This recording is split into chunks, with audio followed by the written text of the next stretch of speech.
হঠাৎ একদিন ছুটি পাওয়া গেছে, মানে শনি রবি মিলিয়ে 3 দিন। তো মনে হলো দীঘা ঘুরে আসি।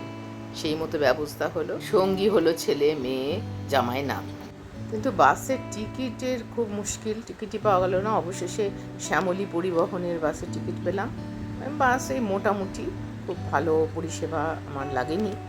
যাই হোক, আমরা নির্দিষ্ট টাইমেই পৌঁছে গেলাম ওল্ড দীঘা। ওখান থেকে একটা টোটো নিয়ে, 200 টাকা চাইছিল, আমরা 150 টাকা দিয়েছি। টোটো নিয়ে এলাম আমাদের নিউ দীঘার হোটেলে চেক ইন করেই ছেলে, মেয়ে, জামাই, নাতনি সব তো নেমে গেল সুইমিং পুলে। ওর বাবা হলো তাদের ফটোগ্রাফার। এই ঘর থেকে, এই ঘরগুলো দেখছেন, এরই দোতলায় আমরা ছিলাম। তো ওর বাবা ঘর থেকেই ওদের ফটো তুলছিল, আর আমি একটু গুছিয়ে নিচ্ছিলাম ঘরটা।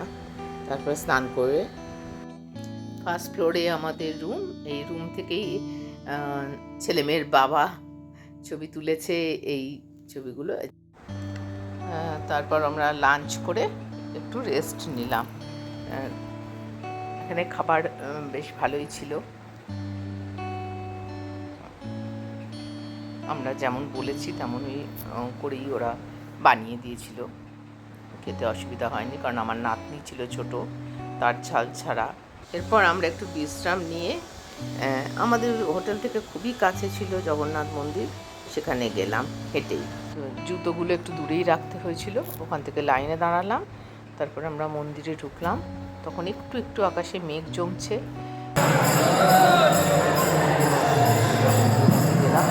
ভিতরে চলছিল, আর বেশ পরিষ্কার পরিচ্ছন্ন মন্দির, ভালো লেগেছে। হ্যাঁ, একটু আমাদের কলকাতার পুজো প্যান্ডেল মনে হতে পারে, কিন্তু বিস্তৃত অনেকটাই, যার জন্য আমরা অনেকটা সময় থাকলামও। আকাশে মেঘ জমছে আর অন্ধকারও, মানে সন্ধে হয়ে আসছে, আস্তে আস্তে লাইট জ্বলে উঠলো, অপূর্ব লাগছিল। চারিদিকে একটা ফাঁকা, আর তার মাঝখানে যেন মন্দিরটার লাইটিং দিয়ে সাজানো হয়েছে, যে লাইট দিয়ে, মানে আলোকসজ্জা। একটু পুজো প্যান্ডেল মনে হলেও কিন্তু লাগছিল বেশ ফাঁকা জায়গায়, তো খুব ভালো লাগছিল এটা দেখতে। আর এই যে পাশ দিয়ে একবার প্রদক্ষিণ করব, আমরা যাচ্ছি সেই জন্য। শিব লিঙ্গ, ফটো তোলা চলছে। এখানে মালা গাঁথা হচ্ছে সব। এই দেখুন, মন্দিরে ধ্বজা উঠছে। আর এরকমভাবে, মানে ইসকন থেকেই বিক্রি হচ্ছে স্টল, টেবিল পেতে। লস্যিও বিক্রি হচ্ছে। আমরা লস্যি খেয়েছি, কারণ মন্দিরের ভেতরে খুব গরম লেগে গেছে এসে, তো লস্যি খেয়েছিলাম। লস্যিটা খুব ভালো লেগেছে। তার মধ্যে না নারকেল পোড়া অনেক কিছু দেওয়া ছিল, মানে পিস্তা বাদাম, নারকেল পোড়া, এরকম জিনিস দেওয়া ছিল। এরকম লস্যি প্রথম খেলাম। যাই হোক, আমরা ওখান থেকে একটা টোটো ধরে ওল্ড দীঘায় চলে এলাম। এই ওল্ড দীঘায় বিচের কাছে যাচ্ছি আমরা। মানে পুরো, যখন আমি 38 বছর আগে প্রথম গিয়েছিলাম, তার সঙ্গে এখন এতটুকু কোথাও মিল নেই। আমরা প্রথম সৈকতাবাসে ছিলাম, এখন সেই সৈকতাবাসটাও নেই। এখন সেটিও অন্য হাতে চলে গিয়ে অন্য রকম হয়ে গেছে পুরো। মানে বাড়ি বিল্ডিংটা একই আছে, রং বা অন্য কিছু, মানে পরিচালন অন্যরকম হয়ে গেছে। এক ঝলক দেখলে মনে হবে কোনো মেলা বসেছে, কি নেই এখানে। খাবার জিনিস, ঝিনুকের জিনিস, খেলনা। আগে কি হতো, এই সন্ধেবেলা এই হোগলার দোকান ছিল, তাতে কিছু ঝিনুকের জিনিস বিক্রি হতো।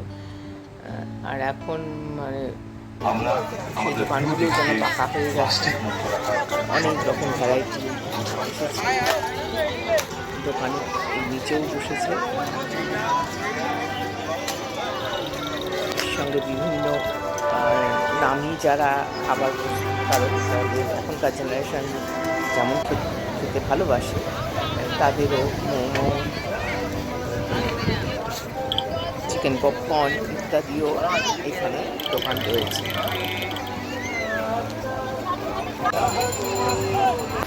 সমস্ত বড় বড় লাইট চলছে, সেই আলোতে দেখা যাচ্ছে।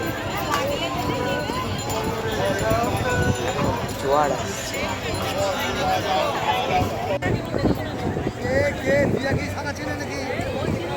মাছ ধরার নৌকো ঘুরে দেখা যাচ্ছে, দেখতে খুব ভালো লাগে। মাছ ধরার নৌকোগুলো দেখতে সত্যি খুব ভালো লাগে। লাইট চলে তো রাত্রিবেলা বাংলায় দাঁড়িয়ে দাঁড়িয়ে এত ভালো লাগে।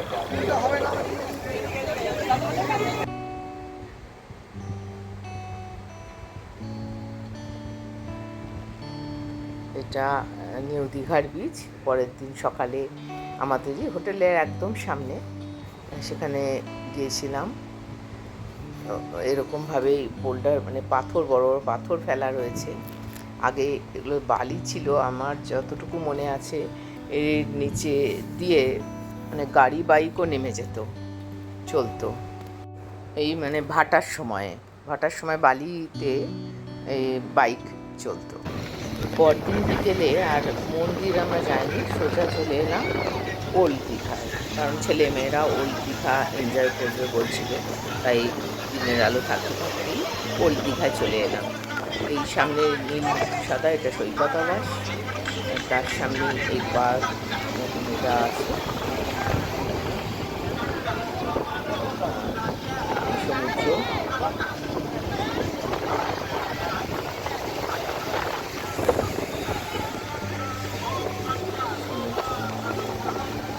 আমি বোধহয় সম্ভবত অনেকদিন বাদেই গেলাম। আমরা খুবই যেতাম, কিন্তু এবার অনেকটা গ্যাপ হয়ে গেছে যাওয়ার। ওই আকাশের দিকে নিয়ে বড় তো সূর্যের আলোও আছে।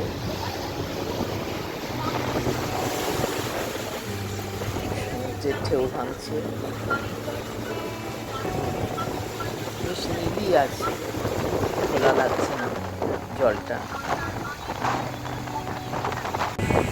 নতুন যখন দীঘা এসেছিলাম তখন এটাই সব থেকে ভালো লেগেছিল। তখন এই সিমেন্টের এই বসার জায়গা এরকম ধরনের জিনিসটা ছিল না, কেন পাথর ফেলা ছিল। তো তখন আমার এটাই ভালো লেগেছিল যে জলটা এতটা চলে আসে জোয়ারের সময়। তো যাই হোক, দুদিনে আমরা বেশ উপভোগ করলাম দীঘাকে। প্রথম দিন যেমন ভিড় ছিল, পরের দিন একটু কম ভিড়টা ছিল। হ্যাঁ, একটা ইনফরমেশন, মন্দিরে ভোগ খাওয়ার ব্যবস্থা আছে। বেলা 11টার মধ্যে টিকিট আপনাদের সংগ্রহ করতে হবে।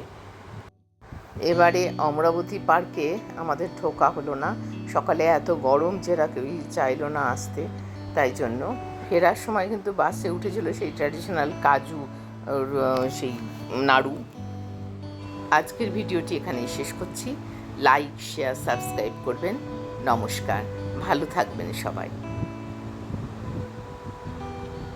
ও হ্যাঁ, দীঘা আসতে কোনো অসুবিধা নেই, বাস ট্রেন অ্যাভেলেবেল সবসময়।